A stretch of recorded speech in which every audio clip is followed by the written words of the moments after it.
बात करेंगे कि धन कब आएगा, मैं अमीर कब बनूंगा, कौन सा प्लेनेट अपनी कौन सी दशा अंतरदशा में आपको धन देगा, कुंडली में धन के कौन कौन से हाउसेज हैं, ये धन सही रस्तों से कमाया गया पैसे की बात कर रहा हूं। अगर शनि पैसा देगा तो वेल्थ थ्रू प्रॉपर्टी देगा, मंगल का भी वही हाल है। लेकिन अगर बुध पैसा देगा तो वो बिजनेस से देगा, ध्यान रखिएगा।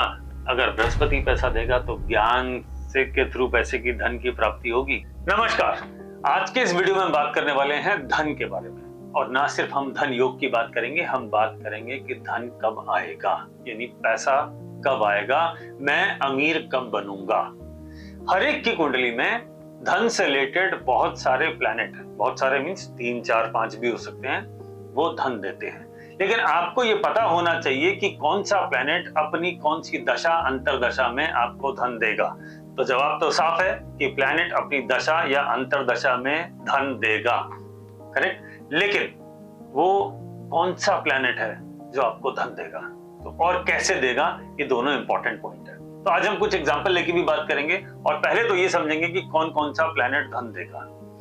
तो सबसे पहले हम बात करते हैं कि कुंडली में धन के कौन कौन से हाउसेज हैं जो धन आपके लिए बहुत इंपॉर्टेंट है और बहुत काम का है। ये धन सही रस्तों से कमाया गया पैसे की बात कर रहा हूं मैं और किसी गलत रास्ते से कमाए गए पैसे की बात नहीं कर रहा हूं। तो हम सबसे पहले बात कर रहे हैं कुंडली में दूसरा घर, second house of your birth chart. कुंडली का सेकेंड हाउस में जो राशि है, उस राशि का जो मालिक है वो आपको धन अवश्य देगा। जब जब उसकी दशा आएगी, अंतरदशा आएगी, वो आपको धन से संबंधित इवेंट यानी पैसे से रिलेटेड इवेंट जरूर देगा, पैसा जरूर देगा। अगर वो प्लैनेट अच्छा है तो वो ज्यादा पैसे देगा, अगर वो कम अच्छा है तो कम पैसे देगा, लेकिन पैसा जरूर देगा, ये निश्चित है। ठीक है। दूसरा जो हाउस होता है जिसके अलावा, वो है कुंडली का 5वां घर। 5वां घर भी धन से रिलेटेड बहुत इंपॉर्टेंट हाउस है। अगर 5वें घर में जो राशि है उसका मालिक पावरफुल है, वो आपको धन जरूर देगा अपनी दशा अंतरदशा में। यही रूल आप 8वें घर के साथ लगाएंगे।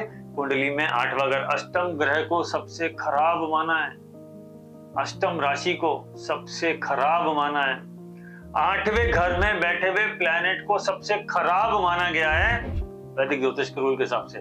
लेकिन वो पैसा जरूर देता है, वो पैसे में कमी नहीं करता, प्रोवाइडेड वो ठीक हो। और एक अगला हाउस जो लास्ट हाउस है, वो 11वां घर कुंडली का, जो हमारी कमाई का है, वो भी बहुत इंपॉर्टेंट है। तो 11वें घर में जो राशि है उसका मालिक अपनी दशा अंतरदशा में पैसा जरूर देगा। तो ये मैंने कुछ रूल बताए, वापस रिपीट करता हूं। दूसरे घर में जो राशि है उसका मालिक, 5वें घर में कुंडली में जो राशि है उसका मालिक, 8वें घर में जो कुंडली है उसका मालिक, और 11वें घर में जो राशि है उसका मालिक। ये इंपॉर्टेंट रोल प्ले करते हैं आपकी जिंदगी में धन देने में। अगर इनमें से किसी एक का मालिक एक्सॉल्टेड हो गया, यानी फुल पावर में आ गया, या अपने किसी फ्रेंडली साइन में बैठ गया, जैसे एक एग्जांपल लेते, मान लीजिए मंगल है। मंगल का मित्र कौन है? मंगल का मित्र सूर्य है, मंगल का मित्र बृहस्पति। तो मंगल अगर सूर्य के या बृहस्पति के घरों में बैठा है और उसके मालिक, चाहे वो सूर्य जिस घर में बैठा है उसका मालिक भी उसको सपोर्ट कर रहा है, या बृहस्पति घर में बैठा है, बृहस्पति की राशि में बैठा है, घर मींस बृहस्पति की राशि में बैठा है, तो अगर बृहस्पति उसको सपोर्ट कर रहा है तो वो अपनी दशा अंतरदशा में खूब धन धान्य देगा। ये बेसिक रूल है ज्योतिष का। लेकिन क्या सिर्फ यही पैसा देते हैं? जवाब है नहीं। इन्हीं घरों में, यानी दूसरा घर, 5वां घर, 8वां घर और 11वां घर कुंडली का, मैं रिपीट करता हूं, दूसरा, 5वां, 8वां और 11वां, इन चारों घरों में जितने ज्यादा प्लैनेट बैठेंगे उतना ज्यादा दशाएं धन देंगी, क्योंकि ये इस घर में बैठा हुआ प्लैनेट चाहे खराब भी हो तब भी पैसा देगा, खराब होगा तो कम देगा, अच्छा होगा तो ज्यादा देगा। तो ये एक दूसरा बेसिक रूल है, ठीक है। लेकिन समय कब आएगा? जब जब इनकी दशा आएगी, जब जब इनकी अंतरदशा आएगी। तो ये तो हो गया रूल कि धन कौन सी दशा में आएगा और कौन सा प्लैनेट देगा। आप अपनी अपनी कुंडली खोल लीजिए, जवाब आपको मिल जाएगा। लेकिन एक शर्त है, अगर ये प्लैनेट किसी वजह से खराब हुआ तो अपनी दशा में, अंतरदशा में धन का नाश भी यही करेगा। मतलब दूसरा घर, पांचवा घर, आठवां घर और 11वां घर, अगर इसमें कोई प्लैनेट बैठा है और किसी वजह से वो खराब हो गया या आपने अपने किसी कर्म से उसे खराब कर दिया तो निश्चित है उसकी दशा अंतरदशा में मनी का लॉस निश्चित होगा। इसमें किसी तरह का कोई डाउट नहीं है, ये जरूर होगा। इंपॉर्टेंट प्लैनेट कौन से हैं जिसको हमें ध्यान देना चाहिए? अगर इनमें वो इन घरों में 2, 5, 8, 11वें घर में अगर राहु, केतु या शनि तीनों में से कोई भी एक प्लैनेट है, ये प्लैनेट टू वॉच है। इसको आप लाइटली नहीं ले सकते, इसमें रिस्क ज्यादा होता है क्योंकि नेचुरली ये प्लैनेट खराब होते हैं, तो ये थोड़े से भी खराब हुए तो बहुत बुरा हाल करते हैं, आपका फाइनेंस एकदम खत्म कर देते हैं। चाहिए तो आप अपनी कुंडली में देख लीजिए, जब जब ऐसा हुआ होगा, इनकी दशा अंतरदशा आई होगी और ये किसी वजह से आपने अपने किसी कर्म से या कोई और प्लैनेट इसको खराब कर रहा है, तो आपका बड़ा फाइनेंशियल लॉस निश्चित है। सारे पैसे खर्च हो जाएंगे और समझ नहीं आएगा कि पैसे कहां चले गए। ठीक है, इस बात को समझना बहुत जरूरी है। अब मैं ये कैसे पता करूं कि दूसरे घर वाला कौन सा प्लैनेट है या कहां से, कौन से रास्ते से पैसा देगा? पांचवें घर वाला कौन से रास्ते से पैसा देगा? आठवें घर वाला कौन से पैसा देगा? और 11वें घर वाला प्लैनेट कौन से रास्ते से पैसा देगा? पैसा कहां से आएगा? दूसरे घर का जो प्लैनेट होता है वो आपके मनी को सेव करता है, वो सेविंग का घर है, वो आपके अपने एफर्ट से बचाया हुआ, जिसे कहते हैं नेट इनकम, दूसरा हाउस कुंडली का तय करता है और ग्रॉस इनकम आपका 11th हाउस इंश्योर करता है। ठीक है, तो आप जो काम करते हैं, आप जॉब में मान लीजिए, तो आपकी सैलरी 11वें घर से देखी जाएगी, लेकिन वो तो होगी ग्रॉस सैलरी, जो टैक्स कटने के बाद, सारी चीजें कटने के बाद, पैसा अर्न करने में भी कुछ पैसे का खर्चा जरूर होता है, वो सब काटने के बाद जो नेट सेविंग होती है वो कुंडली का दूसरा घर होता है। इसका मतलब दूसरा घर और 11वां घर, ये दोनों तो आपकी मेहनत की जो कमाई है उससे सीधा संबंध रखते हैं। लेकिन कुंडली में जो 5वां घर है वो है अदर सोर्स ऑफ इनकम। अब आप कहेंगे अदर सोर्स ऑफ इनकम से आपका क्या मतलब है? मैं किसी जुए, लॉटरी, सट्टे की बात नहीं कर रहा हूं, मैं बात कर रहा हूं आपके इन्वेस्टमेंट की। जैसे मान लीजिए आपने स्टॉक मार्केट में पैसा लगाया, और मैं ज्यादातर लोगों को यही सलाह देता हूं कि आप लॉन्ग टर्म लगाइए, क्योंकि 5वां घर फिकल माइंडेडनेस भी देता है, तो फटाफट आपका ऐसा पैसा चला भी जाता है। तो 5वां घर जितना मजबूत होगा, आपका अदर सोर्स ऑफ इनकम उतना अच्छा होगा, आपकी हॉबीज से पैसा बन सकता है। आप स्टॉक मार्केट में पैसा लगाना चाहते हैं, लॉन्ग टर्म इन्वेस्टमेंट करते जाइए, आपका 5वां घर अगर मजबूत है तो वो आपको रिटर्न जरूर देगा और बहुत अच्छा रिटर्न देगा। ठीक है, अब बचा 8वां घर। 8वां घर जो हमें पैसा देता है, वो पैसा देता है पूर्वजों का कमाया हुआ पैसा, यानी पेरेंटल मनी।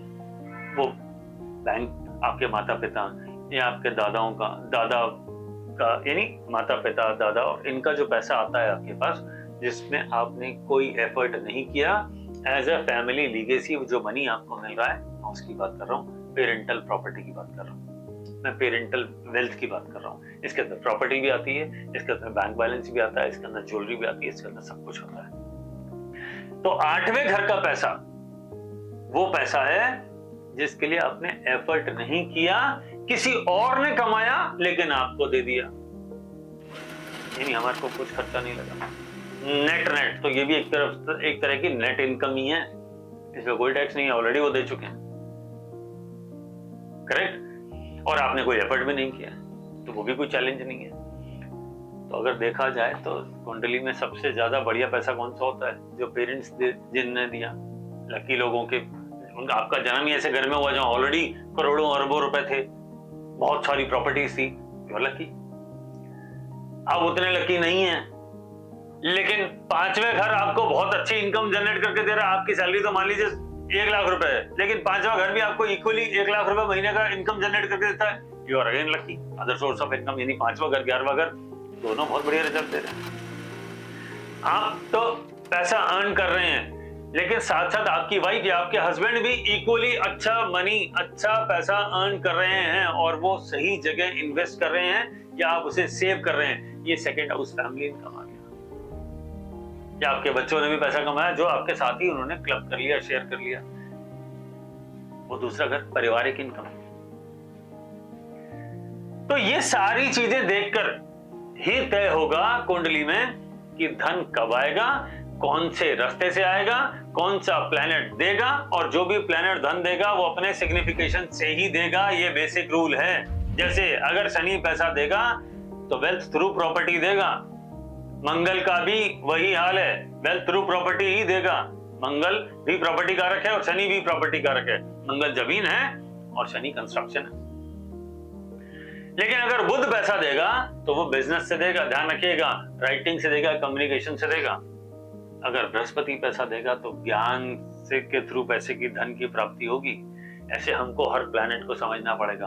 अगर इसमें सूर्य शामिल हो गया तो इसका मतलब पैसा आपको सरकार के थ्रू या किसी बड़ी कंपनियां, जैसे जो पेरेंटल कंपनीज होती है, जैसे आपने किसी कंपनी की फ्रेंचाइजी ले ली तो आपके लिए जो मेन कंपनी, प्रिंसिपल कंपनी है वो सूर्य है, तो आपको किसी की कंपनी की फ्रेंचाइजी ले लेनी चाहिए अगर आपका सूर्य धन देता है तो।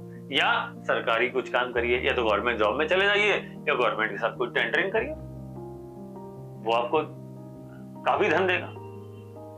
तो हमें धन का योग निकालने के लिए ये सारी चीजों को डिटेल में देखना पड़ता है और उसके बाद ही तय कर पाते हैं कि धन आएगा या इस दशा में चला जाएगा। ये दोनों चीजें हो सकती हैं। कई बार आपने देखा होगा कि पेरेंट्स ने बहुत सारा पैसा दिया बच्चों को, लेकिन बच्चों ने सब जीरो कर दिया। तो यानी कुंडली के 8वें घर में तो बहुत दम था, उसने बहुत सारा पैसा दिया, लेकिन हमारा 10वां घर, 11वां घर या सेकंड हाउस इतना खराब था कि जो सारा पैसा था वो सारा पैसा जीरो हो गया। ठीक है, साथ ही साथ कुछ और चीजों को जरूर देख लेना चाहिए। जैसे कुंडली में 6ठा घर और 12वां घर। 12वां घर होता है इन्वेस्टमेंट का, 6ठा घर होता है लोन्स का। अगर 6ठा और 12वां घर खराब हैं तो सावधान हो जाइए किसी भी तरह का इन्वेस्टमेंट करने के लिए, या कोई भी लोन आप ले लेंगे तो रीपे करना एक्चुअली बहुत भारी पड़ जाएगा। तो इन चीजों को साथ में ध्यान रखते हैं। जब हम बात करते हैं नेट मैं कब अमीर बनूंगा, तो एक तो आपको देखना पड़ेगा धन ज्यादा कब आएगा, दूसरा कोई नुकसान तो नहीं करा देगा। अगर आपने इन दोनों चीजों को ढंग से मॉनिटर कर लिया और इसको वॉच कर लिया और उससे रिलेटेड जो भी रेमेडीज, उपाय करने हैं या सावधानियां बरतनी है वो कर ली, तो मनी फाइनली सेव हो जाएगा। इस तरह के और भी बहुत सारे योग होते हैं। कई ऐसे योग होते हैं कि आदमी पैसा तो बहुत कमाता है लेकिन उसकी कुंडली में मनी सेविंग का योग ही नहीं है, तो भैया अपने हस्बैंड की या वाइफ की कुंडली में रख लो, हो सकता है वो योग उनकी कुंडली में हो, आपकी में ना हो, तो पैसा सेव हो जाए। किसी की कुंडली में योग होता है कि मैं अपने पास कैश ज्यादा मेंटेन नहीं कर पाऊंगा, लेकिन प्रॉपर्टी का बढ़िया योग है, आपने प्रॉपर्टी में इन्वेस्टमेंट कर लिया, प्रॉपर्टी राइज करती जा रही है, तो वहां से आपको बहुत फायदा हो रहा है। तो ये सारी चीजों को जब आप समझेंगे डिटेल में, और ये सारी चीजें अपने आप बर्थ चार्ट में लगा के देखेंगे, चेक करके देखेंगे, और मेरा सीधा कहना ये है, अपने कुंडली को खोलिए, उसको उठाइए, अपनी पुरानी दशाएं देखिए और वो ड्यूरेशन को नोट करिए, अपने चार्ट पे 1-2 घंटा लगाएं, उसको ऑब्जर्व करें कि मान लीजिए कि किसी को राहु पैसा दे रहा है, एग्जाम्पल के लिए तौर पे, है ना, तो आप देखिए राहु की दशा, अंतरदशा पिछली बार कब आई, और उस ड्यूरेशन में ध्यान रखिए और देखिए कि पैसा तब आया था क्या, और वो आप बचा पाए या नहीं बचा पाए, तो आपको इमीडिएटली पता पड़ जाएगा। क्योंकि महादशा तो हो सकता है अभी आपकी ना आई हो, लेकिन छोटी छोटी अंतरदशाएं भी अपना पूरा रोल निभाती हैं, तो वो अंतरदशाओं को देख के चेक कर लीजिएगा, जवाब आपके सामने मिल जाएगा। और अगर फिर भी कोई दिक्कत आए तो आप एस्ट्रोलॉजी की सलाह ले सकते हैं। आई एम श्योर ये वीडियो आपको पसंद आया होगा। इस वीडियो को, अगर आपको वीडियो पसंद आया है, इसे लाइक करें, अपने फ्रेंड्स रिलेटिव्स के साथ शेयर करें और चैनल को सब्सक्राइब करना ना भूलें। फिर मिलते हैं किसी और बढ़िया टॉपिक पे। नमस्कार।